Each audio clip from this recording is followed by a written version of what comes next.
সংখ্যক স্বাধীনতা দিৱসৰ দিনটোত গহপুৰৰ মৰ্নিং ষ্টাৰ হাইস্কুল কৰ্তৃপক্ষই বিদ্যালয়খনৰ ছাত্ৰ ছাত্ৰীসকলে বৰ্ণাঢ্যৰ বাবে সংগ্ৰহ কৰা অৰ্থ সাহায্য হিচাপে দিবলৈ বৰ্তমান শিৱসাগৰ জিলাৰ বেতবাৰী অঞ্চলত উপস্থিত হৈছেহি। বেতবাৰী দহগাঁও অঞ্চলৰ কিছু পৰিয়ালক মৰ্নিং ষ্টাৰ হাইস্কুলে ৫,০০০কৈ আৰ্থিক সাহায্যৰ লগতে এখন অংগবস্ত্ৰৰে তেখেতলোকক কিছু সকাহ প্ৰদানৰ চেষ্টা কৰিলে। আৰু বৰ্তমান আমি বেতবাৰী অঞ্চলৰে এটা পৰিয়ালৰ বাসগৃহত আছোঁ, যি পৰিয়ালৰ বাসগৃহত বানৰ যি ভয়াৱহ ৰূপ সেয়া মই দেখুৱাবলৈ চেষ্টা কৰিম।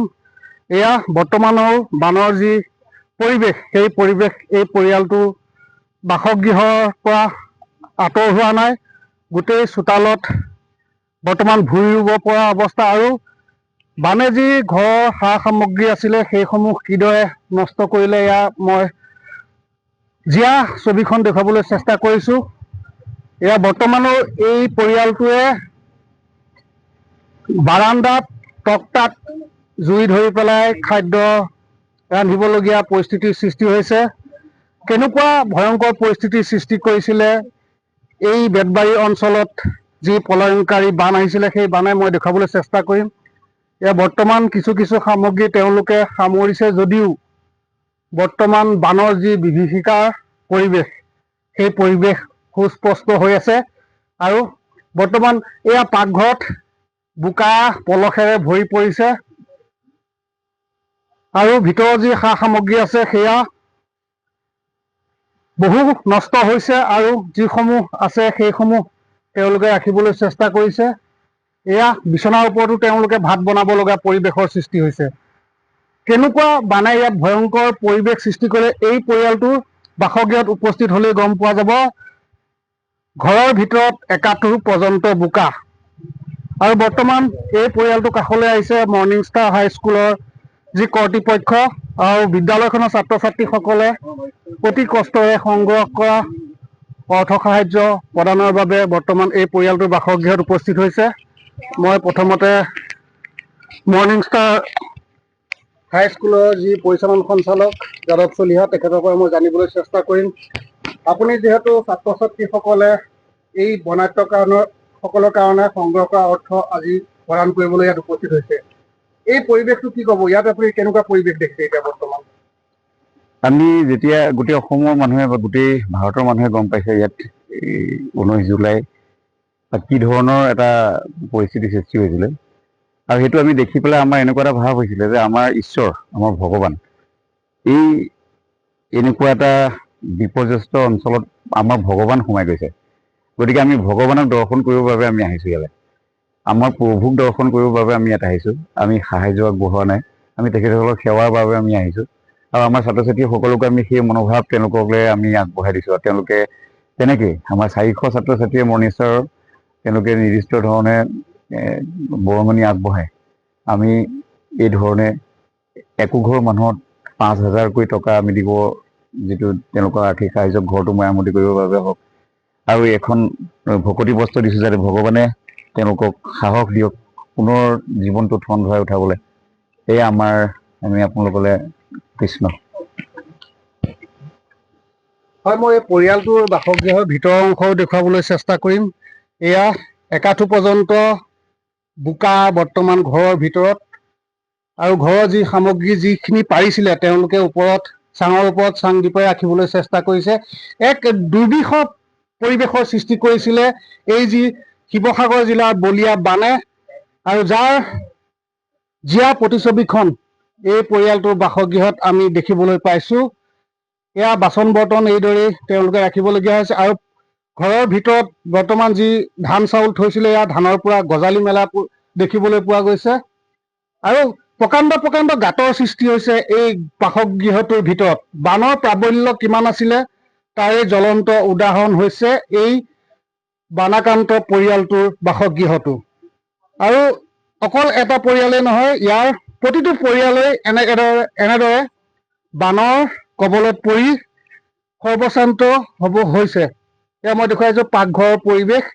পাকঘৰৰ অৱস্থা নাই, কোনো চিন মুকাম নাইকিয়াৰ দৰে হৈ পৰিছে।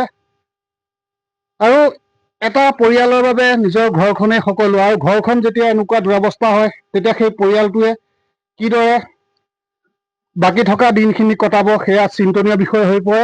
আৰু মই এই পৰিয়ালটোৰ যিগৰাকী ব্যক্তি আছে মই তেখেতৰ পৰা জানিবলৈ চেষ্টা কৰিম। তেখেত হয়তো আমাৰ গাড়ীৰ ওচৰলৈ গৈছে, মই তেখেতৰ পৰা জানিবলৈ চেষ্টা কৰিম। এয়া এক জীয়া ছবি, প্ৰলয়ংকাৰী বানৰ জীয়া ছবিখন আমি দেখুৱাবলৈ চেষ্টা কৰিছোঁ বেতবাৰী অঞ্চলৰ। এয়া কেওফালে কেৱল বানৰ পৰিৱেশ আৰু খেতিপথাৰ বৰ্তমান এইদৰে পৰি আছে। শ হাজাৰ হাজাৰ বিঘা ভূমিত বৰ্তমান ৰুব পৰা নাই। আৰু এয়া পৰিয়ালটোৰ ঘৰ বাসগৃহ মই দেখুৱাইছোঁ। মই জানিবলৈ অকণমান চেষ্টা কৰিম যিগৰাকী ব্যক্তি আছে, কেনেকুৱা পৰিস্থিতি হৈছিল আপোনালোকৰ এই বানৰ সময়ত? পৰিস্থিতি মানে উধাওকে পানী সোমাইছে, আমি অকলে যাম কি কৰিম লাগিছে। মোৰ মানুহগৰাকী প্ৰেছাৰ ষ্টক উঠালে, তেওঁলোকে ধৰণে বস্তুকে ধৰ কি অৱস্থা হৈছিল। এতিয়া বৰ্তমান গহপুৰৰ মৰ্ণিং ষ্টাৰ হাইস্কুলৰ যি শিক্ষকসকলে তেওঁলোকৰ ছাত্ৰ ছাত্ৰীসকলে আপোনালোকৰ বাবে উঠাই দিয়া অৰ্থ আপোনালোকক সাহায্য হিচাপে আগবঢ়াইছে, এই বিষয়ে আপুনি কি ক'ব? এইটো খুব ভালো কথাই পাইছোঁ আমি, যেনেকৈ নহওক যি অকণ হওক সহায় কৰিছে আমাক ৰাইজে, গহপুৰৰ ৰাইজে। হয়, মই অধ্যক্ষ দীনেশ কুমাৰ কেছিৰ পৰা জানিবলৈ চেষ্টা কৰিম। আজি আপুনি যিহেতু সমগ্ৰ অঞ্চলটো পৰিভ্ৰমণ কৰিলে, গতিকে কি ক'ব এই পৰিস্থিতিৰ কথা? এইটো মোৰ কাৰণে এটা নতুন এক্সপিৰিয়েঞ্চ।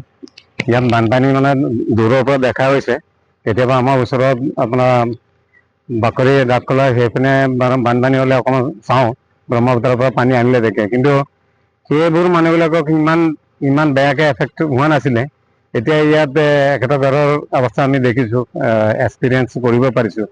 মানে ইমান দিনৰ পিছতো, এমাহ পিছতো কণ্ডিশ্যন এনেকুৱা হৈ আছে। সিদিনৰ কেনেকৈ আছিলে আমি এতিয়া এইটো ভাবিব নোৱাৰা এটা অৱস্থা আমাৰ এই গাঁৱৰ মানুহবিলাক পাৰ হৈ গৈছে। তাৰপিছতো সিহঁতে ছাষ্টেইন কৰিছে। মানুহৰ মানে যেনেকুৱা পৰিস্থিতিটো অভাৰকাম কৰা এটা স্পিৰিটটো, ইনাৰ স্পিৰিটটো মানুহবিলাকৰ আছে। এই স্পিৰিট লৈ পেলাই সিহঁতে আগবাঢ়িছে। সেইটো এটা ক্ৰাইচিছ আৱাৰত কেনেকৈ ছাৰ্ভাইভ কৰিব পাৰে সেইটো লেচনটো আমি গম পাইছোঁ। আৰু এইটো এটা মিছন, আমাৰ স্কুলৰ এটা হাম্বল মিছন আমি আণ্ডাৰটেক কৰিছোঁ। আমাৰ ষ্টুডেণ্টবিলাকৰ নিজে বজাৰ গৈ পেলাই কালেকশ্যন নকৰাকৈ ঘৰত থোৱা এটা টামাত নিজে ফ্ৰেণ্ডছ এণ্ড ৰিলেটিভৰ পৰা দিয়া টকা লৈ এইটো গাঁৱৰ কেইজনমান আমাৰ নিয়াৰ এবাউট 50 ফেমিলিক আমি অলপ হেল্প কৰিব পাৰিছোঁ। কিন্তু সেই ব্লেছিংটো অভিয়াছলি সেইটো আমাৰ চিলড্ৰেন, আমাৰ ল'ৰা ছোৱালীবিলাকে ডেফিনেটলি এই গাঁৱৰ মানুহবিলাকৰ ব্লেছিং পাব। সিহঁতৰ কাৰণে এইটো এটা গ্ৰেটাৰ লেচন, কেনেকৈ এটা বিপদৰ টাইমত কেনেকৈ আমিতো সদায় লৈ পেলাই শিকা হৈছে, কেনেকুৱা এটা বিপদৰ এটা ক্ৰাইচিছ আৱাৰত কেনেকৈ দি পেলাই এটা satisfaction, seeing the happiness of others, getting the happiness or deriving pleasure, seeing the happiness of others, সেইটো এটা এটা পাৰ্ট লোৱা হৈছে আমাৰ ষ্টুডেণ্টবিলাক। এইটো মিছনৰ এই চেইনৰ এইটো শৃংখলাৰ এটা অংগ হ'ব পাৰিছে, সেইটো এটা ডাঙৰ কথাই। সিহঁতৰ ফিউচাৰ লাইফতো এইটো বহুত বেনিফিচিয়েল হ'ব। Thank you. হয়, এয়া আছিলে মৰ্ণিং ষ্টাৰ হাইস্কুলৰ অধ্যক্ষ দীনেশ কুমাৰ কেছি। আৰু মই ইয়াৰ যি ৰাইজৰ খেতি পথাৰৰ দৃশ্য মই দেখুৱাবলৈ চেষ্টা কৰিম। বৰ্তমান যোৱা 16 জুলাইত হোৱা প্ৰলয়ংকাৰী বানৰ ফলত ইয়াত ৰাইজে ভূঁই ৰুইছিলে যদিও বৰ্তমান এয়া সম্পূৰ্ণ পুখুৰী সদৃশ পৰিৱেশৰ সৃষ্টি হৈ আছে।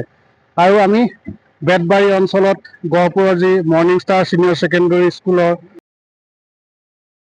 সাহায্য কৰিছে। এয়া ধানৰ বস্তা তেখেতে পেলাই দিবলগীয়া হৈছে। এয়া মই যিগৰাকী ব্যক্তি আছে তেখেতে দেখুৱাবলৈ চেষ্টা কৰিছে, যি তেখেতৰ ধানৰ বস্তা আছে সেই ধানৰ বস্তা পেলাই দিবলগীয়া হৈছে, কিয়নো গজালি মেলিলে। আৰু এমাহ দিন ধৰি বানৰ কবলত থকাৰ ফলত এয়া তেওঁলোকৰ অৱস্থা অতি দুৰ্বিষহ হৈ পৰিছে। এতিয়া ৰাইজে তেওঁলোকক কিছু পৰিমাণে সাহায্য দিছে যদিও সেই সাহায্যই জানো তেওঁলোকৰ পৰৱৰ্তী জীৱনটো পাৰ কৰাত সহায়ক হ'ব, এয়া মই দেখুৱাইছোঁ। এয়া ধানৰ বস্তা কিদৰে পেলাই দিবলগীয়া হৈছে কিয়নো ধানৰ বস্তাত গজালি মেলিছে। এয়া কাপোৰ কানি পেলাই দিছে, এয়া ধানৰ বস্তা। পানীৰ তলত ধান থকাৰ কাৰণে গজালি মেলি গৈছে আৰু এয়া তেওঁলোকৰ যি বছৰটোৰ ভাত মুঠিৰ বাবে থোৱা ধান বৰ্তমান এয়া পানীত পেলাই দিবলগীয়া পৰিস্থিতিৰ সৃষ্টি হৈছে। ক'ব লাগিব যে এক দুৰ্বিষহ জীৱন এইসকল যি বৰ্ণাঢ্য শিৱসাগৰ জিলাৰ বেতবাৰী অঞ্চলৰ এইসকল বৰ্ণাঢ্য।